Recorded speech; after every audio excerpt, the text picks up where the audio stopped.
हाँ तो फ्रेंड्स, आज हम शुरू कर रहे हैं मध्य प्रदेश का भौतिक विभाजन। अब इसमें देखेंगे कि मध्य प्रदेश को भौतिक आधारों पे कितने प्रदेशों में बांटा गया है और कहां कहां वो अपने मैप पर एग्जिस्ट करते हैं। हमने पिछली क्लासों में ये जाना कि मध्य प्रदेश का निर्माण कैसे हुआ, मध्य प्रदेश में कितने संभाग हैं, मध्य प्रदेश में कितने जिले हैं, छत्तीसगढ़ बनते समय कितने जिले छत्तीसगढ़ में चले गए, फिर मध्य प्रदेश में कितने बचे, मध्य प्रदेश की बाउंड्रीज किन किन राज्यों से लगी हुई हैं, कितने जिले उनसे लगे हुए हैं, मध्य प्रदेश में जनसंख्या कितनी है, मध्य प्रदेश का क्षेत्र कितना है। ये सारी चीजें हम फैक्ट के रूप में देख चुके हैं पिछली क्लास में। अब हम बात करते हैं मध्य प्रदेश का भौतिक विभाजन। तो भौतिक विभाजन में हम देखेंगे कि मध्य प्रदेश में कितने पार्ट हैं, कितने भौतिक प्रदेशों में मध्य प्रदेश को बांटा गया है। साथ ही साथ हम ये भी देखेंगे कि वो मैप पर कहाँ है और उसका उनका क्षेत्रफल कितना है और उनकी कुछ महत्वपूर्ण विशेषताएं। जैसे हम बात करें कि एक पार्ट है मालवा का पठार।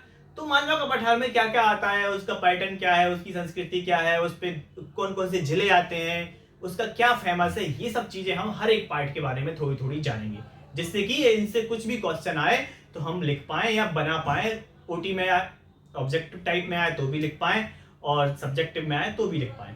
तो ठीक है, सबसे पहले हम देखते हैं कि मध्य प्रदेश को कितने भागों में बांटा गया है। तो अगर मध्य प्रदेश की बात करें कितने भागों में बांटा गया है, तो मध्य प्रदेश को बांटा गया है 3 भागों में। इसमें हम एक देखें मध्य उच्च प्रदेश, एक भाग है इसका मध्य उच्च प्रदेश। दूसरा भाग अगर हम देखें तो ये है सतपुड़ा, सतपुड़ा मैकॉल श्रेणी। 2 पार्ट हो गए।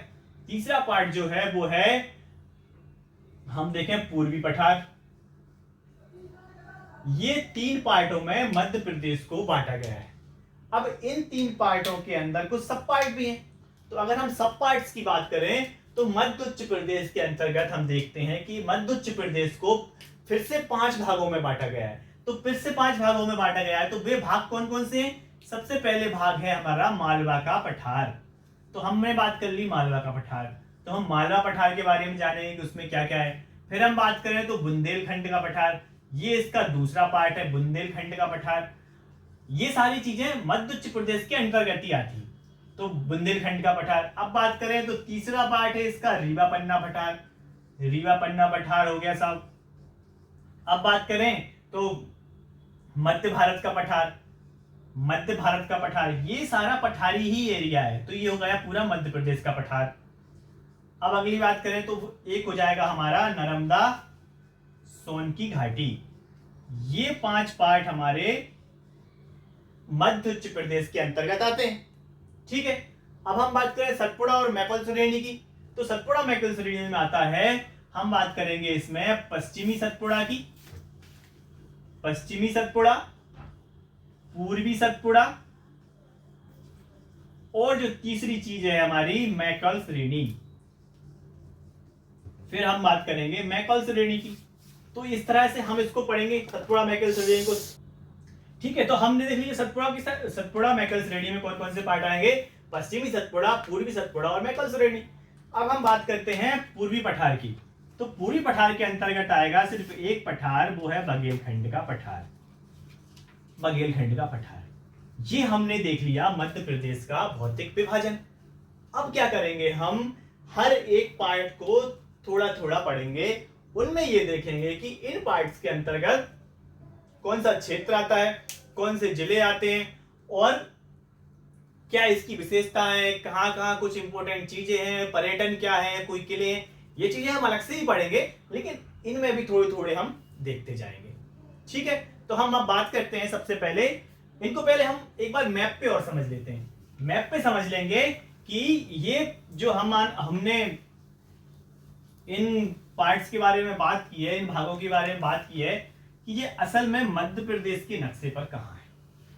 और मध्य प्रदेश का नक्शा बनाया जाएगा बोर्ड पे। ठीक है, तो हम मध्य प्रदेश के नक्शा बना लेते हैं। मध्य प्रदेश का नक्शा बनाने में कुछ नहीं है, बहुत सरल है, फिर भी थोड़ा सा ऐसा ही बनता है, अपन देख लेते हैं। ये रहा हमारे मध्य प्रदेश का मैप, जो कि सबको बनाना आना चाहिए विद इन 10 सेकेंड्स। ठीक है, ये हो गया मध्य प्रदेश। अब हम मध्य प्रदेश की बात करें, क्या बात करेंगे इसमें कि अब ये जो मैप है, हमने जो पार्ट्स पढ़े थे, सबसे पहले अगर हम देखें कि मध्य उच्च प्रदेश, मध्य उच्च प्रदेश में हमने 5 पार्ट देखे थे। मालवा का पठार, बुंदेलखंड का पठार, रीवा पन्ना का पठार, मध्य भारत का पठार और नर्मदा सोन घाटी। तो हम सबसे पहले ये देखेंगे कि ये वाली इस मैप पे कहां है। ठीक है, तो शुरू करते हैं। सबसे पहले हम सबसे ऊपर वाला पार्ट देख लेते हैं। सबसे ऊपर जो पार्ट है वो है हमारा मध्य उच्च प्रदेश का, मध्य भारत का पठार। ठीक है, तो ये वाला जो पार्ट है, यहां से हम देखें थोड़ा सा, ये हमारा मंदसौर वाला एरिया ये, और जो ये थोड़ा सा छोड़ के ये वाला जो एरिया है ये हमारा आता है मध्य भारत के पठार में। ये हो गया हमारा मध्य भारत का पठार। पूरा जो चंबल प्रदेश और मंदसौर के यहां से लेके ये हो जाएगा हमारा मध्य उच्च प्रदेश का कौन सा भाग, मध्य भारत का पठार। अब दोस्तों हम बात करें तो मालवा का पठार। मालवा का पठार इस प्रदेश का या मध्य प्रदेश का ही सबसे बड़ा भाग है। ठीक है, तो हम देखते हैं कि मालवा का पठार कहां है। मालवा का पठार यहां से अगर हम देखें तो इतना ले जाके, और ये पूरा मालवा का पठार है। ठीक है दोस्तों, तो ये हो गया हमारा मालवा का पठार। ये मालवा का पठार हो गया इतना पार्ट। हम अभी ये भी देखेंगे कि इसमें कौन से जिले आते हैं, इसमें कौन से जिले आते हैं, इसका क्षेत्र क्या है, इसका क्षेत्र क्या है, वो सब भी देख लेंगे हम। ठीक है, अब अगर हम बात करें बुंदेलखंड की, तो ये वाला जो क्षेत्र है हमारा, ये पूरा आता है बुंदेलखंड में। यह हम इतिहास में हमने पढ़ा भी है कि ये बुंदेलाओं की राजधानी रहा था, ये बुंदेलों का क्षेत्र था, तो ये बुंदेलखंड हो गया। अब हम अगर बात करें इसको थोड़ा सा मैप को, क्योंकि मैप एग्जैक्ट तो होता नहीं, हम एग्जैक्ट तो बना नहीं पाते मैप, तो हम ये देखेंगे ये मालवा का पठार हो गया। अब हम बात करते हैं, हमको पता है यहाँ है अमरकंटक। ठीक है, थोड़ा सा और ऊपर ले लो, ये है अमरकंटक, और अमरकंटक से निकलती है नर्मदा और सोन नदियां। ठीक है, तो अगर नर्मदा सोन नदी की बात करें तो ये जो पूरा एरिया है, यहां तक अपन मान लो इससे ये और ये पूरा एरिया जो हो जाएगा, ये हो जाएगी नर्मदा सोन घाटी, नर्मदा और सोन की घाटी। ठीक है, नर्मदा और सोन की घाटी, ये इस तरफ थोड़ी सी जो नर्मदा की जो घाटी है वो थोड़ी सी चौड़ी है, और जो सोन की घाटी है वो थोड़ी सी सकरी है।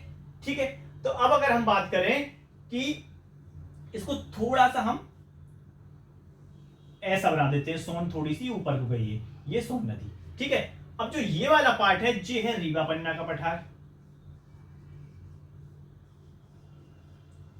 ठीक है दोस्तों, ये हो गया हमारा रीवा पन्ना का पठार। और अगर हम ये देखें, ये हो गया हमारा बघेलखंड का पठार। रुको, ठीक है, तो ये हमारा बघेलखंड। अब अगर थोड़ा सा मैप को एडजस्ट करें, क्योंकि मैप थोड़ा सा एकदम से अपन को लाइन बाय लाइन तो बन नहीं सकता जैसे, तो हम ये करें कि ये हमारा जो एरिया है ये हो जाएगा बघेलखंड का पठार। बघेली राजाओं की राजधानी जो रही है, तो ये हो जाएगा बघेलखंड का पठार। अब जो नीचे आपको जो क्षेत्र दिख रहा है पूरा, ये है हमारा सतपुड़ा। जो हमने जो पार्ट पढ़े थे वो हो गए क्या पूरे? मध्य भारत का पठार, मालवा का पठार, बुंदेलखंड, रीवा पन्ना का पठार, नर्मदा सोन घाटी, ये 5 मध्य उच्च प्रदेश के पार्ट हो गए। बघेलखंड पूर्वी पठार का भाग हो गया। अब बचा है हमारा सतपुड़ा। सतपुड़ा पर्वत में क्या है कि हम अगर देखें यहां तक, तो ये हो गया हमारा पश्चिमी सतपुड़ा, ये हो गया हमारा पश्चिमी सतपुड़ा, ये हो गया हमारा पूर्वी सतपुड़ा, इनके बारे में पढ़ेंगे। और ये जो हो गया पूरा मैकॉल का पठार, मैकॉल श्रेणी। ठीक है दोस्तों, तो ये हम इस तरह से अपने मैप पर हमने देख लिया है कि मध्य प्रदेश का भौतिक विभाजन किस आधार पे हुआ है। इसको अपने माइंड में, अपने दिमाग में एकदम से छाप लेना है। कैसा कि बिल्कुल कोई 12 बजे रात को उठा के पूछे कि बता मालवा कहां है, वो इस तरफ को पूरब में नहीं, पश्चिम में। इतना नींद में भी नहीं रहना है। ठीक है, तो ये क्या हो गया हमारा भौतिक विभाजन।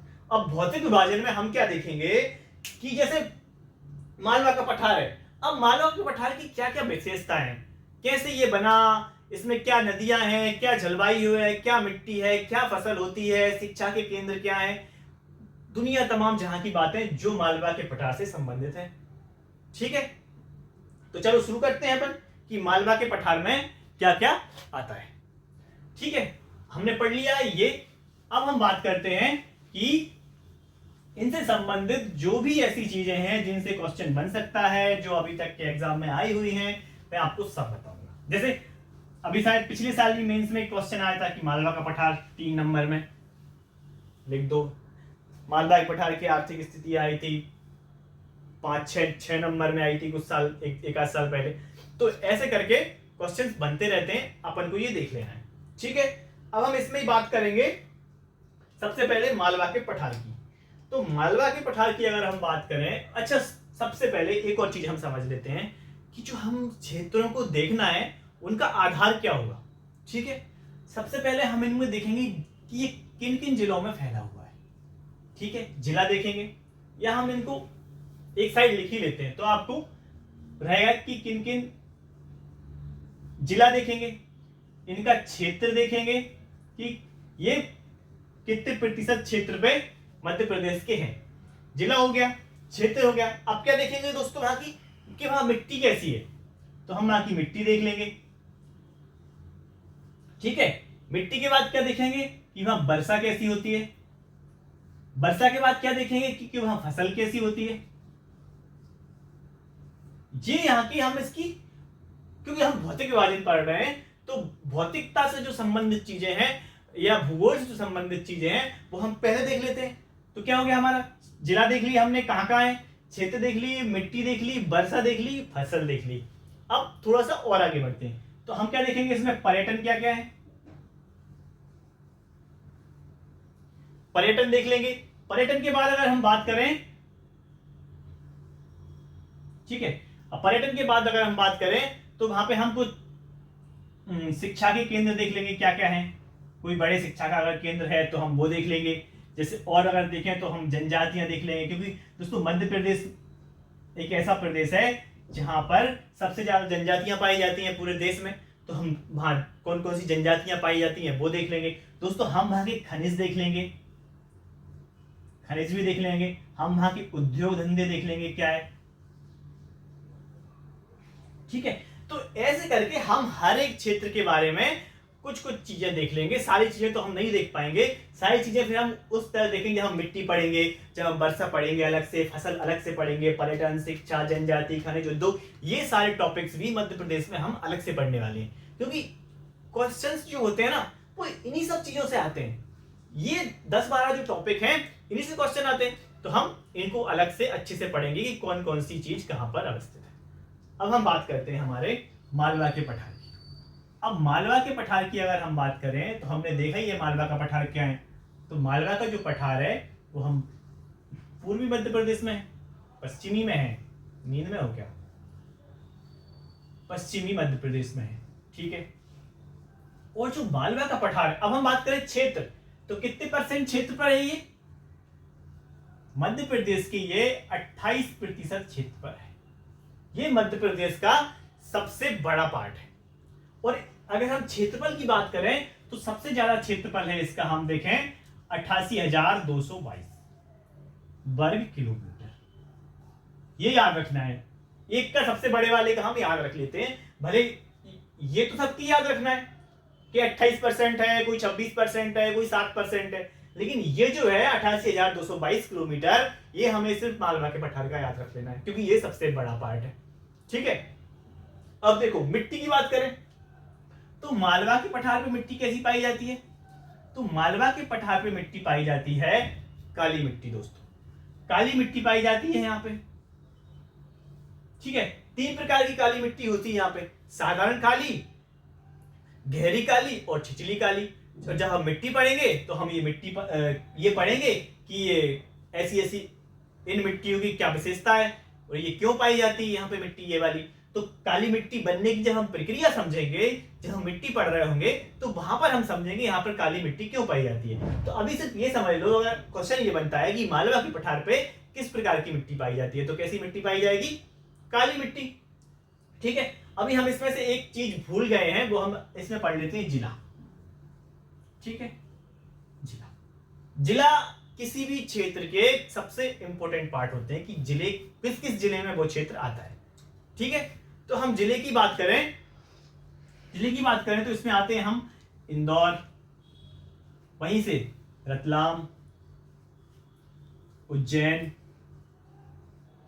देवास, इवन विदिशा, रायसेन, शाजापुर, भोपाल आदि लगभग लगभग लगभग लगभग 15 जिले आते हैं। ठीक है, तो ये सारे जो जिले हैं लगभग 15 जिले इस क्षेत्र में आते हैं। तो हमने देख लिया, क्योंकि मालवा का पठार सबसे बड़ा क्षेत्र है मध्य प्रदेश का, तो इसलिए इसमें लगभग 15 जिले आते हैं। ठीक, ये हुआ क्या मध्य प्रदेश इसके मालवा के पठार के जिले। अब हम बात करें कि वर्षा, देखो वर्षा कितनी होती है मालवा के पठार में, तो मालवा के पठार में जो वर्षा है ना वो पश्चिमी साइड तो थोड़ी सी कम होती है, और जैसे जैसे हम पूर्वी साइड की ओर जाते हैं मालवा के पठार में तो वर्षा थोड़ी सी ज्यादा होती जाती है। ठीक है, तो जो मालवा के पठार का पश्चिमी एरिया है, पश्चिमी एरिया मतलब रतलाम, शाजापुर, इंदौर, देवास, इस तरफ का जो एरिया है उस एरिया में जो वर्षा होती है वो लगभग 75 सेंटीमीटर से 100 सेंटीमीटर तक होती है। ठीक है, और जैसे जैसे हम थोड़े से पूर्व की ओर जाते हैं, जैसे विदिशा हुआ, भोपाल हुआ, रायसेन हुआ, इस तरफ को अगर हम जाते हैं तो यही वर्षा 100 से 112 सेंटीमीटर तक हो जाती है। ठीक है, तो हम देख लेते हैं, अगर क्वेश्चन ये आता है कि मालवा के किस क्षेत्र में वर्षा कम होती है, किस क्षेत्र में ज्यादा होती है, तो पश्चिमी क्षेत्र में वर्षा ज्यादा होती है, पूर्वी क्षेत्र में वर्षा नहीं, पूर्वी क्षेत्र में वर्षा ज्यादा होती है, पश्चिमी क्षेत्र में वर्षा कम होती है। हर बार ये ठीक है। वर्षा, वर्षा के बाद हम देखते हैं फसल। ठीक है, अब अगर हम फसल की बात करें तो फसल निर्भर करती है उस क्षेत्र की मिट्टी पर। तो जैसा कि हम जानते हैं कि मिट्टी पाई जाती है यहाँ पर काली, तो फसलें वही होंगी जो काली मिट्टी में हो सकती है। जैसे सोयाबीन सबसे इंपॉर्टेंट फसल है,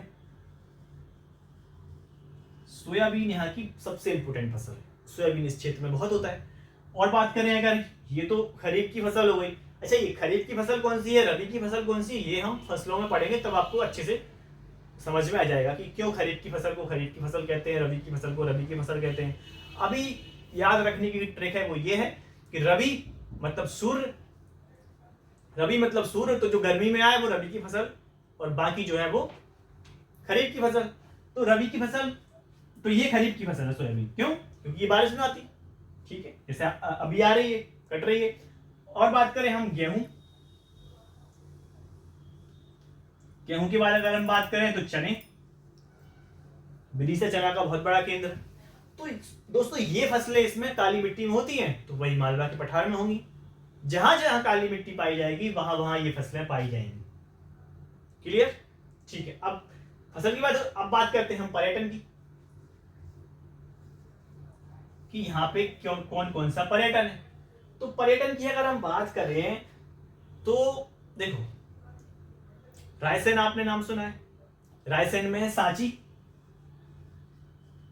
सांची के स्तूप और भीमबेटका की गुफाएं,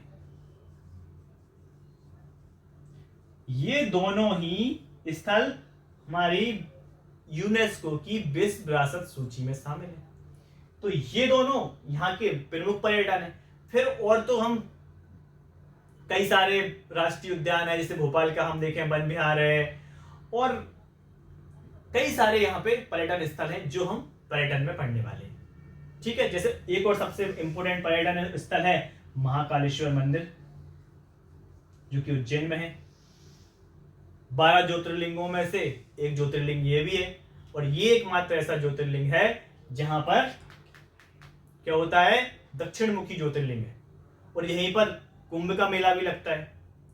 तो कुंभ का मेला भी यहीं पे लगता है 12 वर्षों में। कुंभ का मेला क्यों लगता है इस पर भी हम बात करेंगे। ठीक है, कि कुंभ का मेला लगाया क्यों जाता है, जिसको पता हो वो कमेंट में बताए कि कुंभ का मेला क्यों लगाया जाता है, और नहीं बताओगे तो फिर हम तो बात करेंगे। ठीक है, ये होगा क्या, पर्यटन। अब हम बात करें शिक्षा के केंद्र की, तो शिक्षा के केंद्र में देखें तो सबसे पहले तो आईआईटी और आईआईएम, दोनों ही बड़े संस्थान कहां हैं, इंदौर में। एकमात्र ऐसा शहर है इंदौर जहां पर आईआईटी और आईआईएम दोनों है। इंडिया के किसी भी शहर में आईआईटी और आईआईएम दोनों साथ साथ में नहीं है, सिर्फ एकमात्र शहर है इंदौर जहां पे दोनों चीजें हैं। फिर हम देखें तो गांधी मेडिकल कॉलेज कहां पर है? भोपाल में। Gandhi memorial college, Mahatma Gandhi memorial college, ये भी मेडिकल का कॉलेज, ये कहां पर है? इंदौर में। और बोले तो मैनेट, मौलाना आजाद एनआईटी, ये भोपाल में। और बहुत सारी यूनिवर्सिटीज जैसे बरकतुल्ला यूनिवर्सिटी भोपाल में है, देवी अहिल्या यूनिवर्सिटी इंदौर में है, माखनलाल चतुर्वेदी यूनिवर्सिटी पत्रकारिता वो भोपाल में है, हिंदी यूनिवर्सिटी ये हमारी भोपाल में है। तो ऐसे करके इस क्षेत्र में जब हम शिक्षा पढ़ रहे होंगे तो हम वो देख लेंगे। ठीक है, अगर हम अब बात करें जनजातियों की, तो इस क्षेत्र में कौन सी जनजाति पाई जाती है सबसे ज्यादा? भील जनजाति। पूर्वी मध्य प्रदेश में हम देखें तो भील जनजाति का निवास स्थान है पूर्वी मध्य प्रदेश। तो अगर हम जनजातियों की बात करें तो यहीं पे देख लें अगर हम, तो जनजाति कौन सी पाई जाएगी? यहाँ पे भील जनजाति अधिकतर पाई जाती है। ठीक है, अच्छा मालवा का जो पठार है वो खनिज रहित है, यहाँ पे ज्यादा खनिज नहीं पाए जाते, थोड़े बहुत खनिज पाए भी जाते हैं तो वो इस स्थिति में है कि वो कुछ काम में नहीं आ पाते, तो खनिजों से रहित है ये। लेकिन उद्योग बहुत है यहाँ पे। जैसे हम भोपाल की बात करें तो BHEL,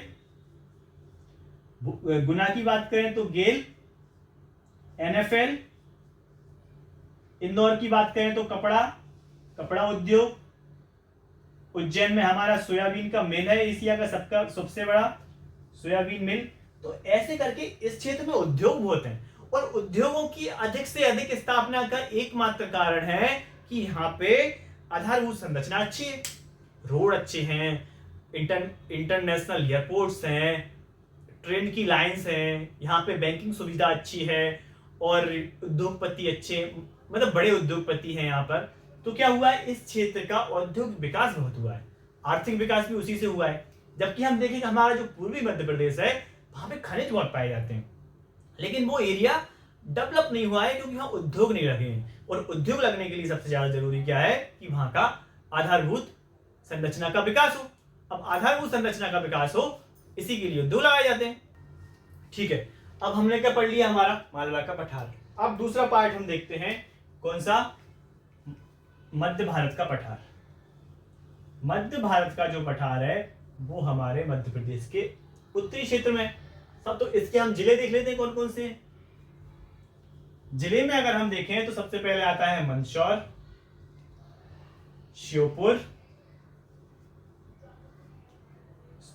श्योपुर, भिंड, मुरैना, ये जिले आते हैं काय में? मध्य उच्च प्रदेश में, जो ऊपर वाला पार्ट है। इसमें अगर देखें तो ग्वालियर जो है, ग्वालियर भी आ जाता है थोड़ा।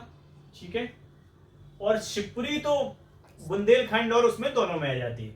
ठीक है, तो इसमें ये जिले आते हैं मध्य भारत के पठार में।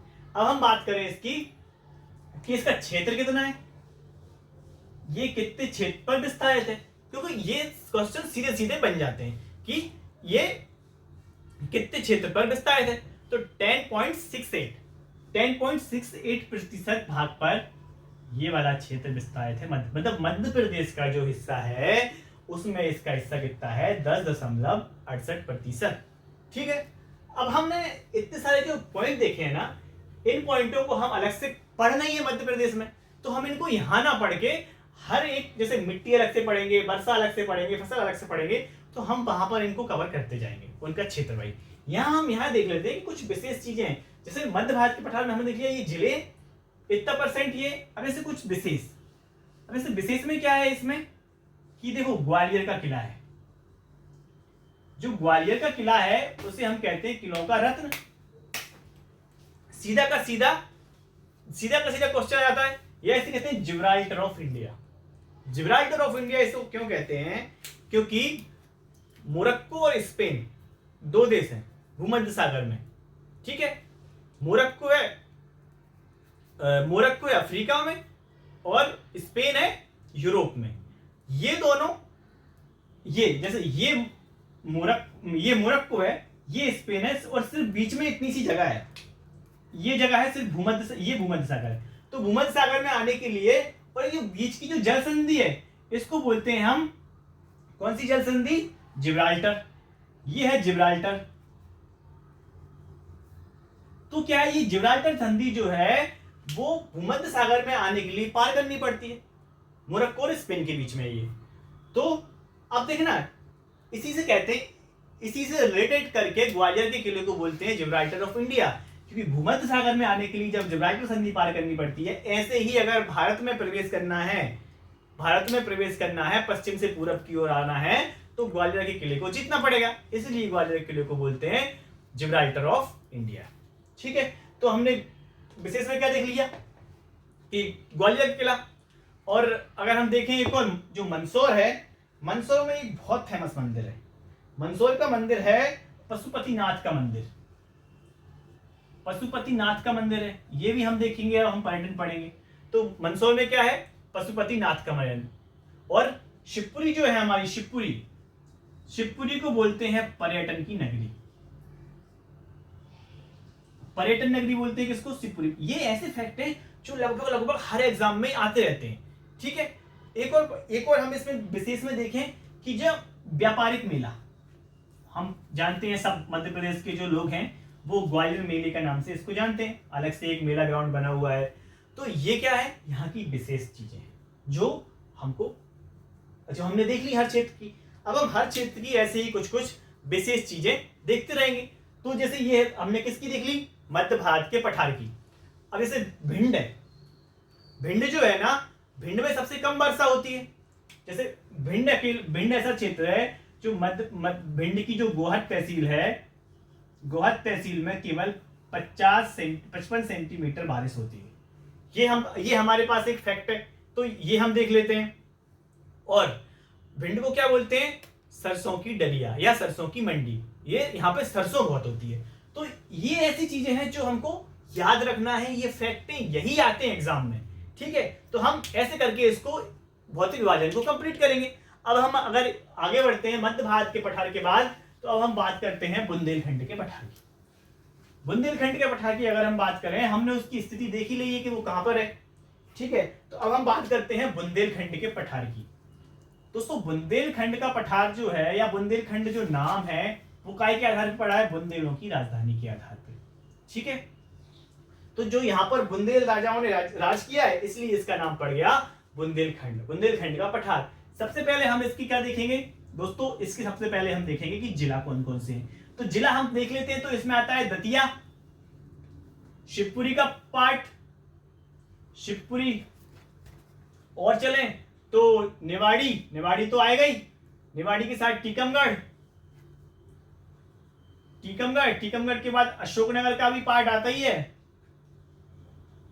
और सागर का भी थोड़ा सा पार्ट आता है। 2 तहसीलें हैं सागर की, रहली और बंडा। ये आती है काय में? हमारे बुंदेलखंड में। ठीक है, अब बुंदेलखंड का अगर हम क्षेत्र देखें कि ये कितने प्रतिशत क्षेत्र पर है मध्य प्रदेश के, तो दोस्तों ये है लगभग जो मध्य प्रदेश का जो क्षेत्र है लगभग 7.68। मैं आई राइट कि ये 7.68 ही है शायद। ठीक है, तो ये बुंदेलखंड का जो पार्ट है, हाँ 68 को अगर हम 7.7 कर लें तो भी कोई दिक्कत नहीं है ये। ठीक है, ये प्रतिशत इतना है। तो ये बुंदेलखंड का जो क्षेत्र है वो 7.7 है। अब हम इसमें कुछ स्पेशल चीजें हैं जो बुंदेलखंड में अगर हम देखें तो क्या है? तो सबसे पहले हम देखेंगे कि खजुराहो के, इसमें छतरपुर भी आएगा, है ना, छतरपुर भी आएगा। और छतरपुर में क्या है? खजुराहो के मंदिर।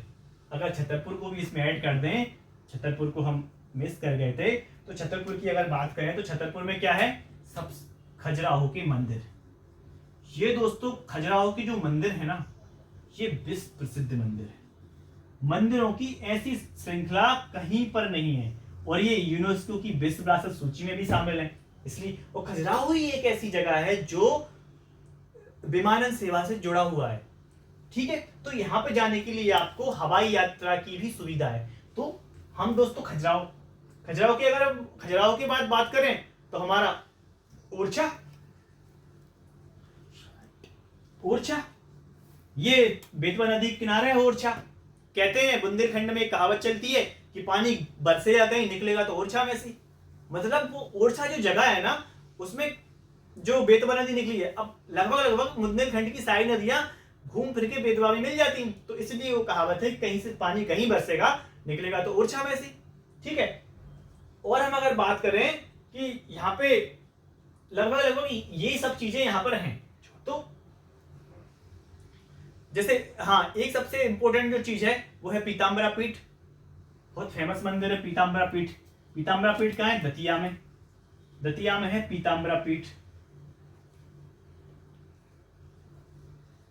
ठीक है, पीताम्बरा पीठ हो गई।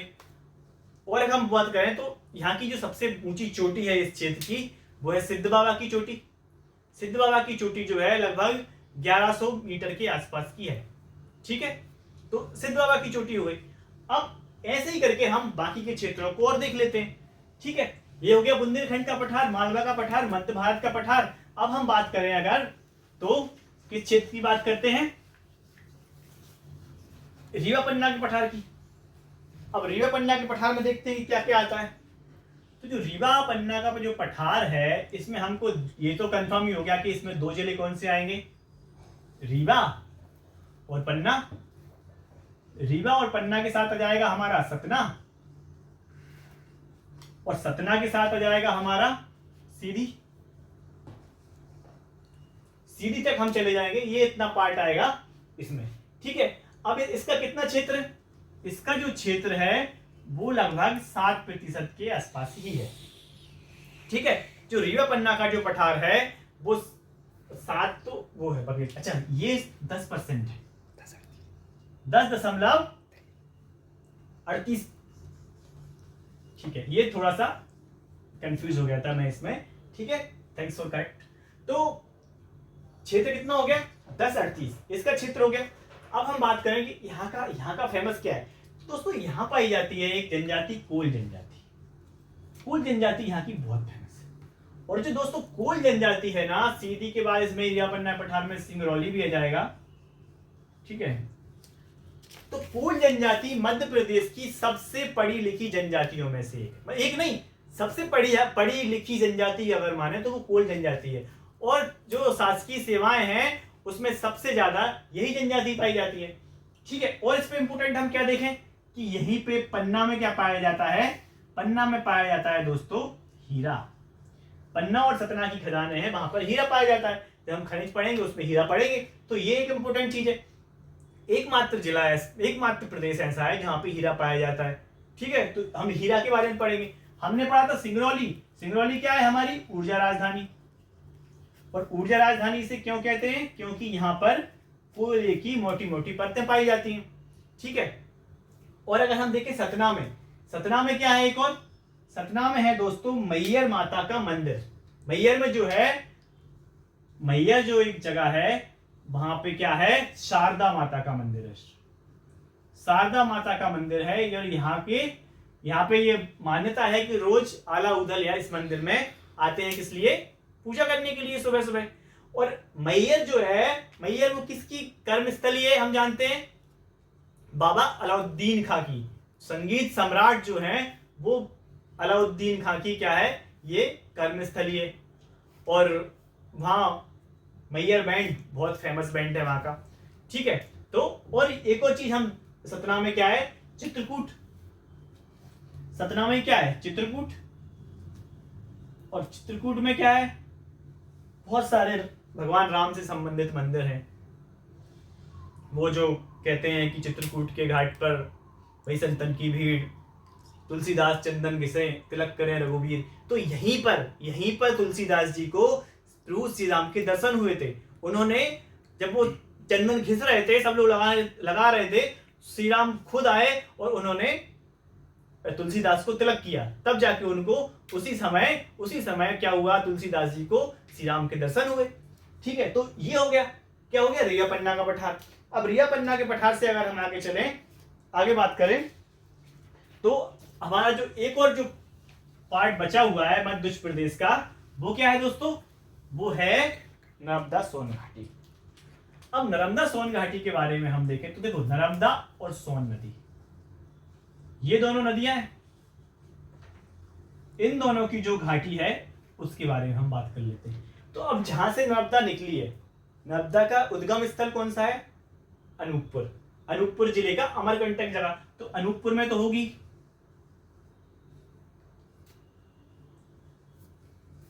अनूपपुर।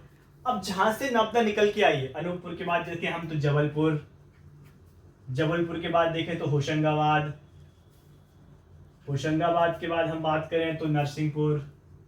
तो ये जो जिले हैं, मतलब ऐसे नहीं कि एग्जैक्ट यही हो, यही क्षेत्रों की कोई लाइन खींच दी हो, ऐसा नहीं है।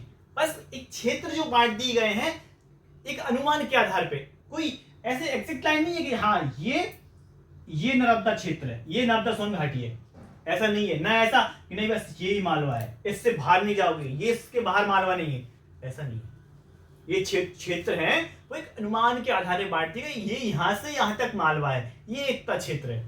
एग्जैक्ट बिल्कुल भी एग्जैक्ट नहीं है ये चीजें, ठीक है। और ना ही मैप पे अपन इनको एग्जैक्ट बना सकते हैं, ठीक है। तो क्या हो गया, अनूपपुर, जबलपुर, होशंगाबाद, नरसिंहपुर आदि जिले काय में आ गए? नर्मदा सोन घाटी में। तो ये होगा जिले। अब इसका क्षेत्र कितना है? इसका क्षेत्र लगभग 26% है, और इसका जो क्षेत्रफल देखें तो लगभग 26,000 किलोमीटर या वर्ग किलोमीटर, ठीक है। तो नर्मदा सोन घाटी का जो क्षेत्र है वो क्या है? 26,000 वर्ग किलोमीटर। और अगर इसका प्रतिशत हमने देख लिया 26% है।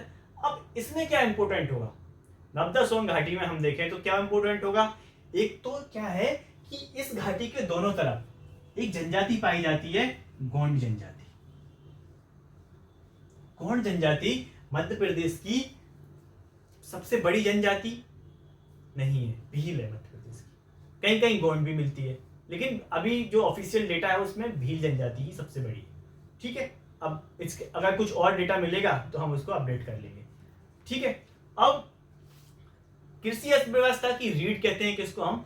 नर्मदा और सोन घाटी का जो क्षेत्र है। क्यों? क्योंकि जब नदियां हैं, बहुत सारी नदियां हैं, और इस क्षेत्र की नदियां आके नर्मदा मिल जाती हैं, तो यहाँ पे बहुत सारी खेती होती है। क्यों? क्यों खेती के लिए सिंचाई जरूरी है, उपजाऊ भूमि जरूरी है, तो इसलिए यहाँ पे खेती होती है।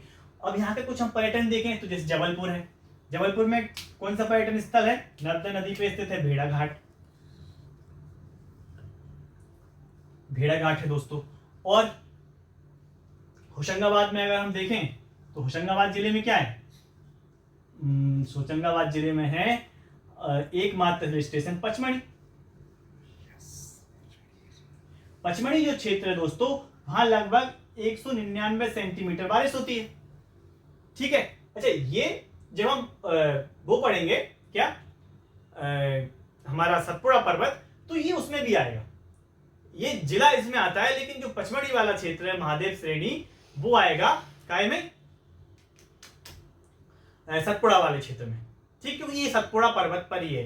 अब होशंगाबाद में भी सतपुड़ा है और उसमें नर्मदा भी है। अभी मैं आपको बता ही रहा था, क्या बता रहा था कि कोई लाइन नहीं खींची एग्जैक्ट कि नहीं ये चीज यही है। अब जो होशंगाबाद वाला क्षेत्र है वहां से नर्मदा भी निकल रही है और सतपुड़ा भी निकल रहा है, तो दोनों चीजें हैं वहां पर। तो अपन कंफ्यूजन नहीं हो जा रहा कि नहीं सर ने तो ये बताया था, इस किताब में तो ये लिखा है। किताबों में अलग अलग लिखा हो सकता है। अब अगर पचमढ़ी जो है, पचमढ़ी हम क्योंकि हिल स्टेशन है और पर्वत की बात हो रही है तो हम उसमें पढ़ लेंगे, ठीक है। तो ये क्या हो गया हमारा? नर्मदा सोन घाटी का क्षेत्र, ठीक। उसमें जो नर्मदा पे जो डैम है, परियोजना है, वो सारी चीजें हम वो जब डैम और परियोजना पढ़ेंगे तो हम उसमें पढ़ लेंगे, ठीक है। अब हम बात करते हैं किस क्षेत्र की? हमारा बघेलखंड का पठार और सतपुड़ा पर्वत श्रेणी, ये दो पार्ट और है, ठीक है। तो हम इनको और जल्दी जल्दी खत्म कर लेते हैं, उसके बाद हम आगे इन सब चीजों को एक एक से अच्छे से पढ़ेंगे, ठीक है। तो अगर हम बात करें कि सतपुड़ा मैकल श्रेणी, अगर सतपुड़ा मैकल श्रेणी की बात करें तो हमने कहा था सतपुड़ा मैकल श्रेणी 3 भागों में है। कौन कौन सा? ऐसे मान लो ये सतपुड़ा है, ठीक है, ये सतपुड़ा पर्वत है, ठीक। तो एक ये पार्ट, एक ये पार्ट, और जो ये वाला जो पार्ट है ना सतपुड़ा का, वो ऐसा नहीं है, वो ऐसा है। जो मैकल श्रेणी है ना, जो मैकल श्रेणी है वो ऊपर से नीचे की तरफ है। ठीक है, तो ये हो गया अपने कौन सा पश्चिमी सतपुड़ा, तो ये क्या हो गया हमारा पूर्वी सतपुड़ा। और जो पूर्वी सतपुड़ा है ना, यहीं पर है महादेव पर्वत। कौन सा पर्वत दोस्तों? महादेव पर्वत। और जो महादेव पर्वत पे है ना, महादेव पर्वत पर ही है पंचमढ़ी, जो हमारी एकमात्र हिल स्टेशन है। और पचमढ़ी पर ही क्या, जो पचमढ़ी है महादेव पर्वत पर स्थित है, और यहीं पे क्या है धूपगढ़। जो धूपगढ़ जो चोटी है वो क्या है 1350 किलोमीटर, लगभग 1350 मीटर ऊंची है, जो मध्य प्रदेश की सबसे ऊंची चोटी है। एकमात्र हिल स्टेशन भी यहीं पे। अब यहाँ पे और क्या है, जैसे होशंगाबाद में हम देखें तो हमारा सतपुड़ा राष्ट्रीय उद्यान है, जो ठीक है, जो टाइगर रिजर्व भी है। और हम देखो कहां से, अगर हम ये देखें कि कहां से कहां तक है, तो जो राजपीपला की जो पहाड़ियां हैं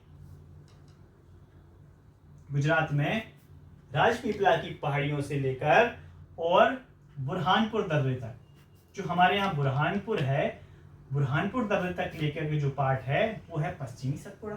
ठीक है, तो राजपीपला से लेके और बुरहानपुर दर्रे तक का जो पार्ट है वो क्या है पूर्वी सतपुड़ा। और बुरहानपुर दर्रे से लेकर और जहां तक मैकल श्रेणी शुरू होती है वहां तक क्या है हमारा, मैकल श्रेणी तक क्या है पूर्वी सतपुड़ा। तो ऐसे करके सतपुड़ा को 3 भागों में हमने बांट दिया है। अब हम बात करें कि इस पे और क्या इंपॉर्टेंट है, तो इस पर बहुत सारी नदियों के उद्गम स्थल हैं। ठीक है, और ये बाकी जो कुछ भी इससे संबंध, मतलब इसमें कुछ ऐसा है नहीं, बस पहाड़ है और पहाड़ से नदियां निकलती हैं। जैसे इसमें सबसे जो इम्पोर्टेंट नदी है तवा नदी, यहीं से निकलती है। तवा जो है, तवा नर्मदा की सबसे बड़ी सहायक नदी है। ऐसे करके जब हम नदियां पढ़ेंगे ना, मैं यकीन दिलाता हूँ सारी चीजें जब हम सिस्टमेटिक एक एक करके पढ़ेंगे तो हम ये सारी चीजें उसमें पढ़ लेंगे, डबल से ना पढ़ना पड़े आपको, इसीलिए मैं यहाँ पे उनको नहीं पढ़ा रहा हूँ। ठीक है, तो ये हो गया हमारा कौन सा पश्चिमी, पूर्वी और मैकल श्रेणी वाला पार्ट। इनको हम सिर्फ मैप पे पढ़ के भी छोड़ सकते थे, लेकिन हमने इसको नहीं पढ़ा। क्यों? क्योंकि हम चाह रहे थे कि थोड़ा सा इसको आप समझ लें। अच्छा, इसका एक क्षेत्र रह गया, हमने इसके जो जिले हैं, जिले नहीं देखे, तो जैसे हम नीचे वाले जाएं तो नीचे सबसे नीचे क्या है बुरहानपुर, बुरहानपुर से नीचे चलें तो हम सिवनी, सिवनी से और आगे चले हम अगर तो छिंदवाड़ा। ये सारे जो जिले हैं, इस जो बैतूल, तो ये जो जिले हैं मध्य प्रदेश के दक्षिणी जिले, ये सारे जिले आते हैं काय में सतपुड़ा मैकल श्रेणी में। ठीक है दोस्तों, तो और इसका जो प्रतिशत है, कितने प्रतिशत है ये 11%। ठीक है, तो ये इसका प्रतिशत हो गया। तो ये चीजें हमने देख ली। अब हम आगे चलेंगे काय में, हमारा सिर्फ एक पार्ट और बचा हुआ है, वो है पूर्वी पठार। और पूर्वी पठार के अंतर्गत हमने देखा था कि सिर्फ एक ही चीज है, एक ही पठार है पूर्वी पठार में। कौन सा? वो है बघेलखंड का पठार। तो हम बघेलखंड के पठार की ओर बात कर लेते हैं। बघेलखंड का पठार, अब देखो बघेलखंड का पठार हमने देखा था कि पूर्वी मध्य प्रदेश में अवस्थित है। क्यों? जो बघेली राजाओं की जो क्षेत्र था, बघेली राजाओं का, वही वाला क्षेत्र बघेलखंड का पठार है। ठीक है, तो अब इसमें कौन कौन सी जिले आएंगी? इसमें आएगा मंडला, मंडला के बाद अपन देखें तो इसमें मंडला के बाद अगर देखें तो जो सिंगरौली का नीचे वाला पार्ट है वो सिंगरौली के बाद देखें हम तो शहडोल है ना, शहडोल के बाद देखें हम तो डिंडोरी। तो ये वाला जो क्षेत्र है जी आएगा किसमें? बघेलखंड के पठार में। ठीक है, जो बघेलखंड का पठार जिस चीज के लिए सबसे ज्यादा फेमस है वो है चावल की खेती। यहाँ पर बहुत चावल होता है और यही क्षेत्र जो है छत्तीसगढ़ से जुड़ा हुआ है, और छत्तीसगढ़ को धान का कटोरा कहते हैं। तो छत्तीसगढ़ से जुड़ा हुआ जो पार्ट है, क्यों? अब देखो फसल वहां की मिट्टी पर ही डिपेंड करेगी, और यहाँ पाई जाती है पीली मिट्टी, और जब पीली मिट्टी पाई जाती है तो यहाँ पर चावल की खेती होगी। और यहाँ पे वर्षा बहुत होती है, लगभग 150 सेंटीमीटर यहाँ की औसत वर्षा है। तो वर्षा बहुत होती है, और धान की खेती के लिए आप जानते ही हो कि बारिश की बहुत जरूरत होती है। तो यहाँ पे क्या हो गई, धान की खेती हो गई, ठीक है। यहाँ का जो वर्षा है, वर्षा लगभग 150 सेंटीमीटर यहाँ की औसत वर्षा हो गई। और ये जो क्षेत्र है ये मध्य प्रदेश का सबसे छोटा क्षेत्र है क्षेत्रफल की दृष्टि से। तो इसका कितना है क्षेत्रफल, अगर हम देखें तो ये लगभग मध्य प्रदेश का 60% क्षेत्रफल है, ठीक है। तो इस तरह से हमने मध्य प्रदेश का भौतिक विभाजन देख लिया, ठीक है। और यहाँ पे वन बहुत पाए जाते हैं, और जब वन पाए जाते हैं तो वनों से संबंधित उद्योग भी होंगे। जैसे हम देखते हैं शहडोल में पेपर मिल है, और वहीं शहडोल में ही अपना उमरिया में हम देखें तो अपने लाख का कारखाना है। तो ये हम जब उद्योग पढ़ेंगे उसमें पढ़ेंगे, बिल्कुल आप निश्चिंत रहें। अभी सिर्फ आप ये समझ लें कि कौन सा क्षेत्र मध्य प्रदेश में कहाँ है, ठीक है। तो ये हमारा आज का लेक्चर हम यहाँ खत्म करेंगे। अब देखो एक और चीज मैं आपसे रिक्वेस्ट करना चाहता हूँ कि आप वीडियो को अच्छे से देखें, पूरा देखें, और नोट्स बनाएं और उसको बार बार पढ़ें। यही फैक्ट है, मैं आपको 100% गारंटी से कह रहा हूं, यही फैक्ट है जो कि प्रदेश में किसी भी एग्जाम में पूछे जाते हैं। और तो हमारे वीडियोस को देखें, लाइक करें, शेयर करें, और एक जो सबसे इंपॉर्टेंट चीज है, आपको कहीं कोई गलती पकड़ में आती है मेरी तो आप वो कमेंट में बताएं। ऐसे नहीं कि अरे यार सर को तो कुछ आता नहीं, कुछ ही पढ़ा दिया। ह्यूमन एरर है, हो जाती है, तो आप कमेंट में करके बताएं कोई गलती हो, और अच्छी लगे तो आप उसके लिए भी कमेंट करें। और धन्यवाद।